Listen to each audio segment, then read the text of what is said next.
أعوذ بالله من الشيطان الرجيم بسم الله الرحمن الرحيم Mına Mevlid ayının ortasına da jettik. Гадәттәгечә bu ayda biz tagын da Peygamberimizin тормыш юлын, әхлакый сыйфатларын, хадисләрне иртәгә тормышыбызга кертер өчен кыямәт көненә хәтле мирас итеп калдырган сөннәтләрне бүген өйрәнәбез. Чөнки беләбез Пәйгамбәребезгә иярү ул бер нәрсәгә дә илтми, илля уңышка ирешүдән башка. Allah Subhanahu Kur'an-ı Kerim'de ayet: "Laqad kana lakum fi Rasulillahi uswatun hasanatun liman kana yarjullaha vel yevmil ahir ve zakarallaha katira." Tahqiq Allah Rasulunda sizga iyararga tiyishli bo'lgan ko'rkam xuluq va yaxshi sifatlar bardir. Allohdan savobni ham oxiratda jannatni umid etgan holda Allohni ko'p zikr etuvchi mu'minlar uchun. Shulay etib Allah o'zin için mümin Müslüman deyişlerine Peygamberimizden örnek alırga koşa indi. İkinci ayette Allah Subhanahu ve Teala ayette: "Kul in kuntum tuhibbunallaha fattabi'uni yuhibbukumullahu ve yaghfir lakum zunubakum. İnnallaha gafurur rahim." Allah Subhanahu ayette: "Ey Muhammed, ayt, eğer de siz Allah Subhanahu ve Teala'nı sevseniz, yaratsanız, Миңа иярегез, шунда Аллах Субханаху ва Тааля да сезне яратыр, һәм сезнең гөнаһларыгызны гафу итәр, чынлыкта ул рахимле гафу итүче. Бу аятта Аллаһның илчесенә буйсынуның фазилатлары күрсәтелә. Һәм буйсынуга Пәйгамбәребездән үрнәк алуга килгәндә, аларның берсе ул безнең Пәйгамбәребез Мөхәммәд Мустафа саллаллаху алейхи ва саллямның сөннәтенә иярүдер. Peygamberimiz aytdi: "O'zimdan so'ng sizning orada ikki ayberni qoldiram. Alarga tutunsag'iz to'g'ri yo'ldan tayib olmassiz. Ul Allohning kitobi hammaning elchisining sunnati." O'tgan jumqalarda biz Allohning kitobi Qur'oni Karim bilan tanishdik. Bugun esa Alloh tilasa bu biz qaybir sunnat amallarini ham ularning foydalaridan qarab o'tarmiz. Peygamberimizning Qur'on oyatlaridan tish aytilgan so'zlar, nasihatlar, ham aның qilgan qaybir amallari sunnat bo'lib sanala. Ana qilishi savobli ham qiyomatda Peygamberimizning shafaati ostida bo'lacak. Ana maxsus etib qoldirishi shiltaga loyiq, gunohli bo'lib sanalacak. Ham Peygamberimizga iyaru yo'llari ko'p bo'luvi kebek, aның sunnatlari da oz tugil. Hamalardan birisi o'zingni duo sababli shaytonlardan ham barliq nashalikdan saqlav. Alardan birinchisi har ishni Alloh ismi Bismillahirrohmanirrohim so'zlari bilan boshlav. Peygamberimiz aytdi: "Har Alloh ismi bilan boshlanmagan ish kesilgan." Ya'ni Allohning rahmatidan mahrum bo'lishi. Şulay Abu Tamimadan rivayet etilen Peygamberimizin sahabalaridan birisi söyledi: "Men Allohning elchisi bilan birga eshakning ustida o'tirganda, eshak abanda ham men iblisni baxtsiz bu so'zlari bilan la'natli boshladim. Shunda Allohning elchisi aytdi: "Baxtsiz bu so'zlari bilan la'natlamagiz. Chunki la'natlaw ul shayton ishi. Shulay etsangiz, shayton o'zini kuchli deb his etar, ham aytar: men ani o'z kuchim bilan jingdim. Şuna da Bismillah aytagız. Şunda ul o'zin shibindan da zaifrak his eta boshlar." İkincisi ol zikrda bo'lo. Shayton zararidan saqlanuv zikrlaridan eng mashhur istig'azani. A'udhu billahi minash shaytonir rojim. Toshlar bilan bo'lgan sirilishi shaytondan Allohga sig'ingan so'zlarni aytu. Lekin aның da aytila turgan o'rinlarli vaqtlari bor. Birinchisi shaytonning vasvasasini sezganda. Allah Subhanahu aytadi: "Va imma yanzaghannaka minash shaytoni nazghun fasta'iz billah innahu samiun alim." Agar shaytondan bo'lgan bir qo'zg'atuv seni o'riningdan qo'zg'atsa, ya'ni har qachon shayton sening ko'nglingga bir vasvasa tushirsa, sen ul shaytonning yovuzligidan Alloh taolaga sig'in. Dürüstlükte ул ишетүче, белүче. Икенчесе ул Коръән укыр алдыннан. Шулай Аллаһ Субханаһу Тааля Коръән-и Кәримдә әйтә: "Фаиза караттал Кур'ан фастагиз биллаһи минаш шайтанир раҗим." Һәр кайчан син Коръәнне укысаң, Аллаһ Тааляга серлешә шайтаннан сагын дип әйт. Ишенчесе Бәдрәфкә кергәндә, Анас бин Маликтан китерелә, Пәйгамбәрбез Бәдрәфкә кергәндә шул даганы укый иде. Аллаһумма инни аъузу бика минал хубуси вал хабайс.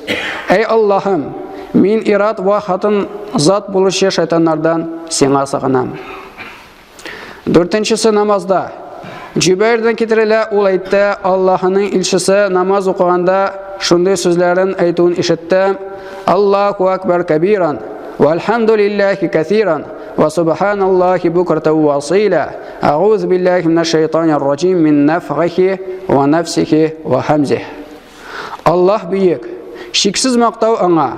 Һәм Аллаһ һәр вакытта да иртә ва кич һәр кимчелектән пак. Һәм мин серлегән шайтаннан, аның тәкәбберлегеннән, аның миңа зарар китерүдән сиңа гына сагынам. Бишенчесе ачу чыкканда. Бер вакыт Пәйгамбәрбез бер-берсе белән низакка керүче һәм ачудан кызарып талашучы ике кешене күрде һәм әйтте: "Чынлыкта мин шундый сүзләрне беләм, әгәр дә алар аны әйтсәләр, тынычланырлар ия." Ул сүзләр: "Аъузу биллаһи минаш шайтанир раҗим." Һәм алтынчысы эт өргәндә яки ишәкнең тавышын ишеткәндә.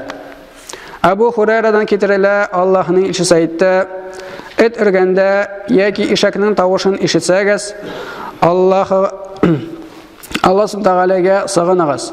Чөнки чынлыкта алар шайтанны күрделәр. Һәм кайчан да әтәшнең кычкырганын ишетсәгез, Аллаһдан мәгъфират сорагыз. Чынлыкта шул вакытта ул фәрештәне күрәдер."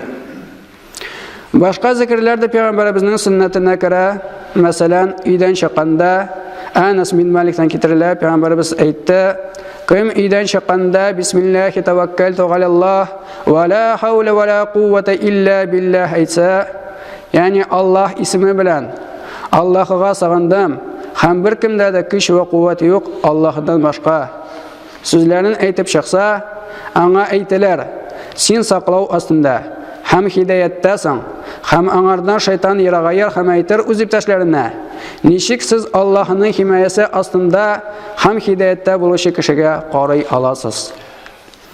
Икенчесе мәчеткә кергәндә, Абдулла бин Амр ибн Ас-тан китерелә, Пәйгамбәрбез мәчеткә кергәндә һәр вакытта да "Аъузу биллаһил азим ва бивajhihil карим ва султанихил кадим минаш шайтанир раҗим."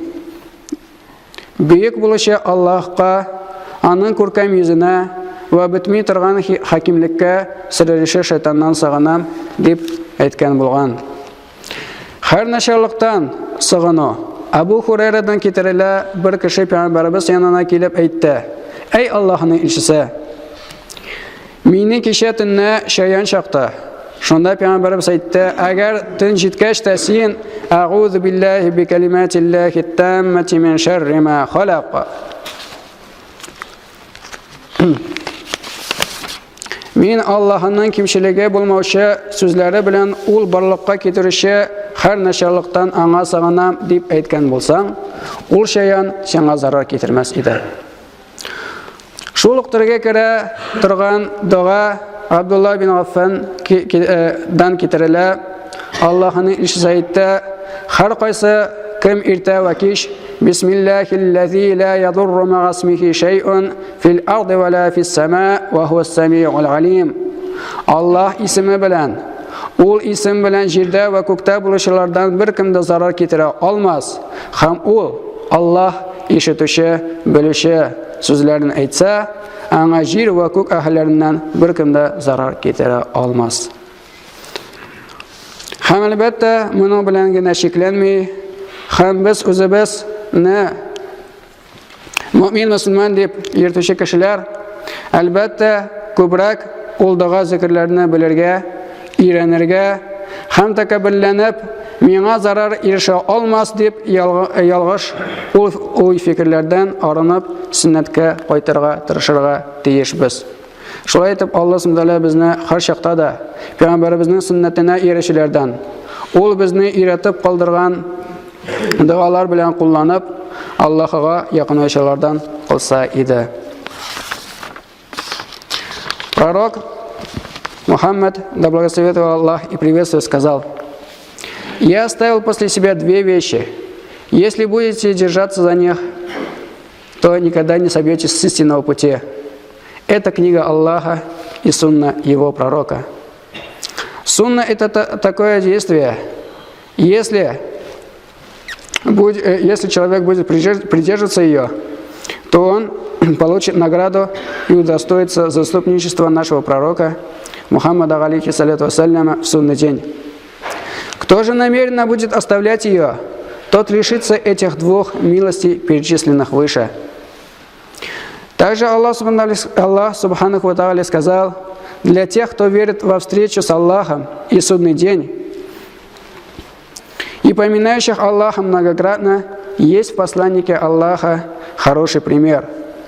В другом аяте Аллах говорит: «О Мухаммад, скажи, если вы любите Аллаха, то повинуйтесь мне, тогда полюбит вас Аллах и простит вам ваши грехи, ибо Он прощающий, милосердный».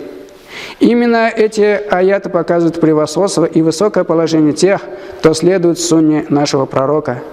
Поэтому мы должны изучать ее, исследовать ей в делах и словах, и не быть в числе тех, кто говорит и делает запретное, ссылаясь на то, что Аллах милостивый и милосердный, и делать нежелательно, говоря: все это всего лишь макрух.